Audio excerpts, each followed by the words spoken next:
Selamat petang, salam sejahtera. Terima kasih karena bersama dengan saya di Nazilin Unity Channel. Dipetik daripada Harapan Daily. Pastikan Anda share video ini supaya semua orang tahu. Inilah dia 10 fakta kes Nick Elin cabar kanun jenayah syariah Kelantan yang dipolitikkan PAS oleh Ahmad Mursi. Ini kes kedua masa Perikatan Nasional PAS jadi kerajaan pusat yang dibenar bicara pada 30 September tahun 2022. Kes pertama di bawah Perikatan Nasional PAS ialah kes Iki Putra pada 25 Februari tahun 2021. Taqiyuddin dan Tuan Ibrahim jadi kerajaan tak buat apa. Sekarang sibuk nak berhimpun. Pada Mac 2021, 200 peguam tanda tangan petisyen gesa perlembagaan dipindah rentetan kes Iki Putra. Kerajaan tebuk atap tidur juga. Sebahagian undang-undang jenayah syariah dicabar atas alasan negeri melampaui bidang kuasa menggubal undang-undang. Ada beberapa peruntukan berkaitan jenayah enakmen negeri itu ada di bawah senarai kuasa kerajaan pusat. Isu ini hanya boleh diselesai dengan pindah perlembagaan selepas kajian mendalam. PN PAS tidak buat juga. Jadi, tidak patut kerajaan madani dipersalahkan dan difitnah dalam media sosial kerana hal ini dah lama timbul sejak tahun 2021 kes Iki Putra. Taqiyuddin masih Menteri Undang-Undang. Nick Elin cabar undang-undang jenayah syariah di bawah bidang kuasa negeri Kelantan. Maka kerajaan Kelantan tidak boleh lepas tangan. Peguam negara telah beri nasihat sama kepada kerajaan madani dan kerajaan sebelumnya kerana bidang kuasa berkaitan agama di bawah kuasa Raja-Raja Melayu dan negeri bukan pusat. Pun begitu, pada 19 Januari lalu, 3 Majlis Agama Selangor, Wilayah dan Kedah telah dibenarkan mahkamah menjadi sahabat mahkamah amicus curiae. Saudara-saudara sekalian, itulah dia 10 fakta yang pasti ramai tak tahu tentang kes Nick Elin cabar kanun jenayah syariah Kelantan yang telah pun dipolitikkan oleh PAS. Yang paling menarik sekali ialah ini adalah kes yang kedua dan sebenarnya kes ini ini kes kedua masa Perikatan Nasional PAS jadi kerajaan pusat yang dibenar bicara pada 30 September tahun 2022. Kes pertama ialah di bawah Perikatan Nasional PAS ialah kes Iki Putra pada 25 Februari 2021. Dan tentunya pada waktu itu Menteri Undang-Undangnya ialah Taqiyuddin dan Tuan Ibrahim jadi kerajaan tak buat apa. Sekarang sibuk pula nak berhimpun, tulis Ahmad Mursi di halaman Harapan Daily.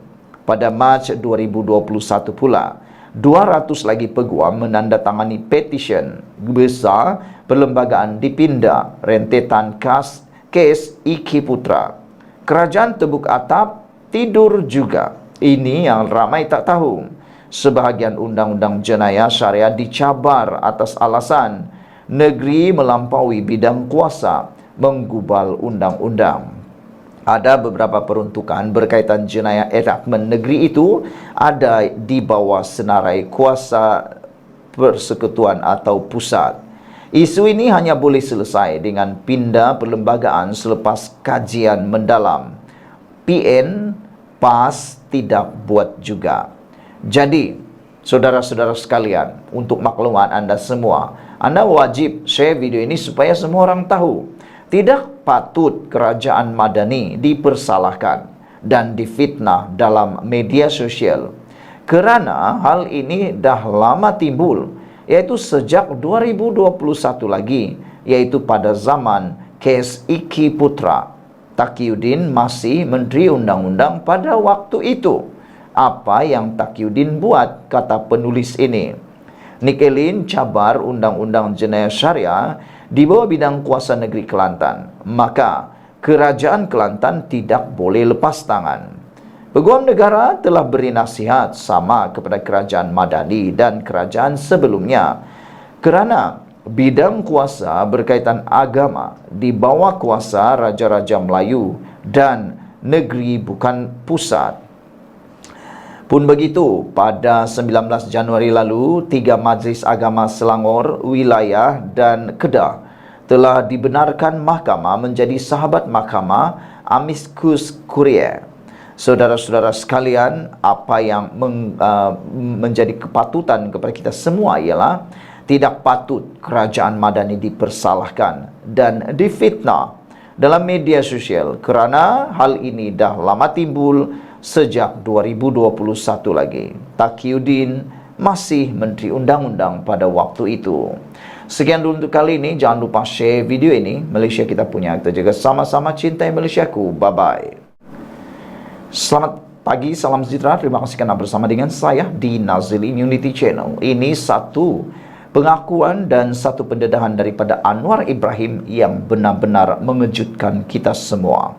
Anwar kata PKR tak akan guna kuasa punggah kekayaan. Kenyataan-kenyataan seperti inilah yang sebenarnya paling tak disukai oleh musuh politik Anwar Ibrahim. Kerana Anwar Ibrahim belum pernah didakwa atau dibawa ke muka pengadilan yang mengaitkan atau membawa kepada berkaitan kewangan, kekayaan. Anwar Ibrahim tak pernah didakwa berkaitan rasuah maupun penyalahgunaan uang. Jadi yang di sebelah sana daripada pembangkang kini dah ramai dah masuk dalam kluster mahkamah. Presiden PKR Datuk Seri Anwar Ibrahim menegaskan parti itu yang sudah matang dan berada dalam tampuk pemerintahan tidak akan sekali-kali meneruskan amalan lama parti politik menggunakan kuasa bagi memunggah kekayaan demi kepentingan parti. Beliau yang juga Perdana Menteri berkata, parti politik kini perlu mengambil atau menampil serta melaksanakan idea yang berupaya memacu hala tuju parti dan ahli. Anwar memberi contoh gerakan koperasi seperti Koperasi Keadilan Berhad dapat dijadikan platform baru untuk menjana pendapatan selain peranannya boleh diperluaskan untuk membantu rakyat, kata Anwar Ibrahim. Idea banyak tetapi saya sanggup atau saya anggap ini satu ujian besar. Parti ini sudah matang dan alhamdulillah ditampuk kekuasaan, kata Anwar Ibrahim. Saya tidak mahu meneruskan cara politik yang berkuasa, menggunakan kuasa memunggah kekayaan untuk kepimpinan parti dan pemimpin. Tidak ada pilihan selain menukar satu idea yang sudah begitu berakar kepada negara dan dunia dengan gerakan koperasi. Ia perlu bagi menjamin supaya rakyat menentukan dan kepimpinan beri sokongan, dukungan supaya tidak diteruskan budaya yang biasa diterima dalam sistem negara demokrasi ini, katanya lagi. Anwar berkata demikian ketika berucap pada Majlis Makan Malam Anjuran Koperasi Keadilan Berhad di Kuala Lumpur malam tadi.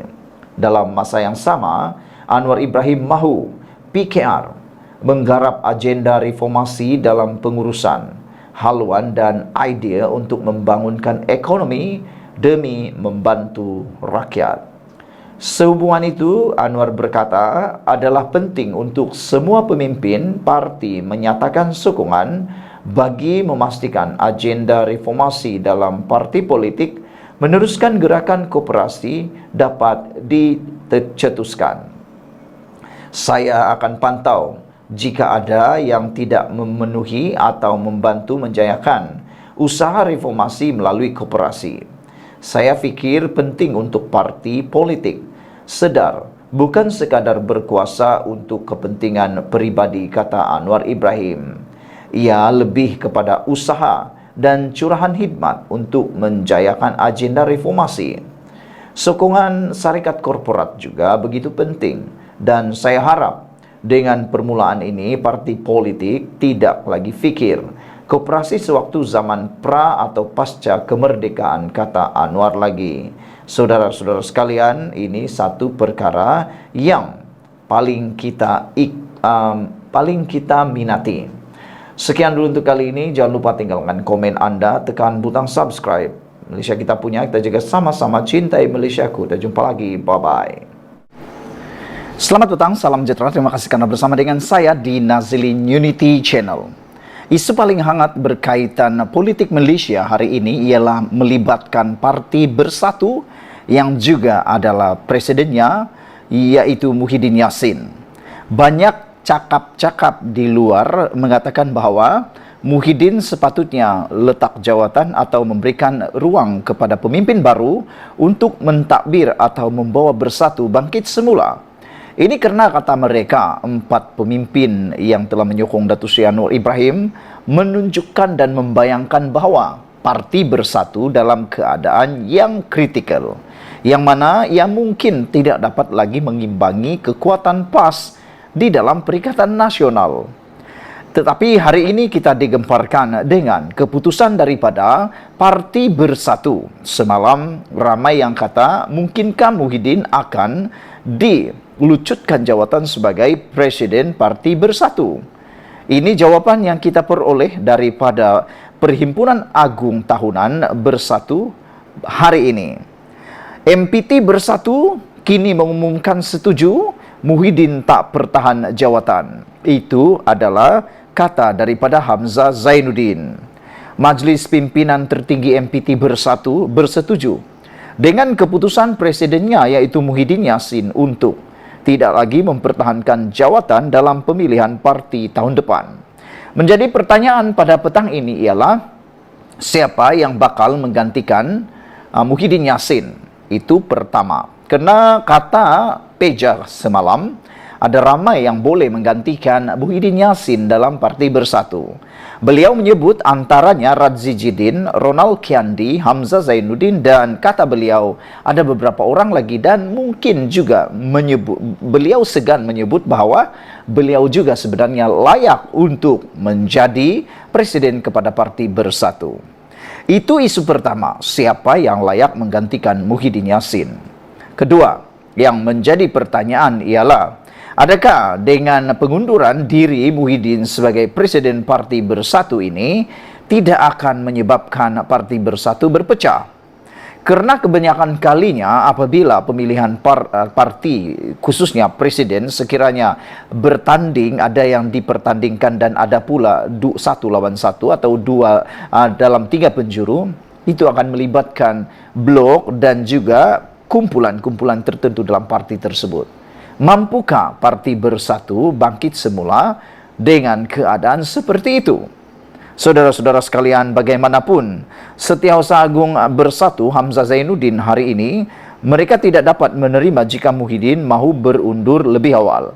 Maknanya, dengan kata yang lebih mudah kita fahami, Bersatu tidak dapat menerima kalaulah Muhyiddin letak jawatan pada hari ini, minggu ini atau esok. Mereka tidak bersetuju. Mereka mungkin belum bersedia dan mungkin akan menyebabkan perpecahan dalam Parti Bersatu sekiranya Muhyiddin meletakkan jawatan, kerana mungkin pada waktu itu belum ada yang layak dan boleh menggantikan beliau pada waktu terdekat ini. Dan kata Hamzah Zainuddin, kita tidak mencadangkan sesiapa pun sebagai penggantinya, kata Hamzah yang juga adalah ketua pembangkang.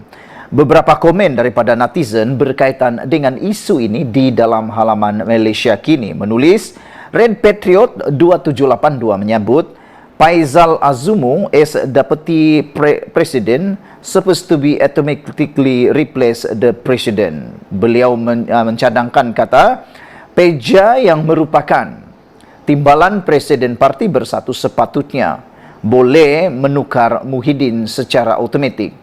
Tetapi nampaknya ada blok yang mungkin tidak setuju dengan pencalonan Peja. Saudara-saudara sekalian, Mr. Sakau juga menulis, siapakah yang paling layak memegang jawatan Presiden Bersatu? Sekarang ini, kata beliau, ada dua kem.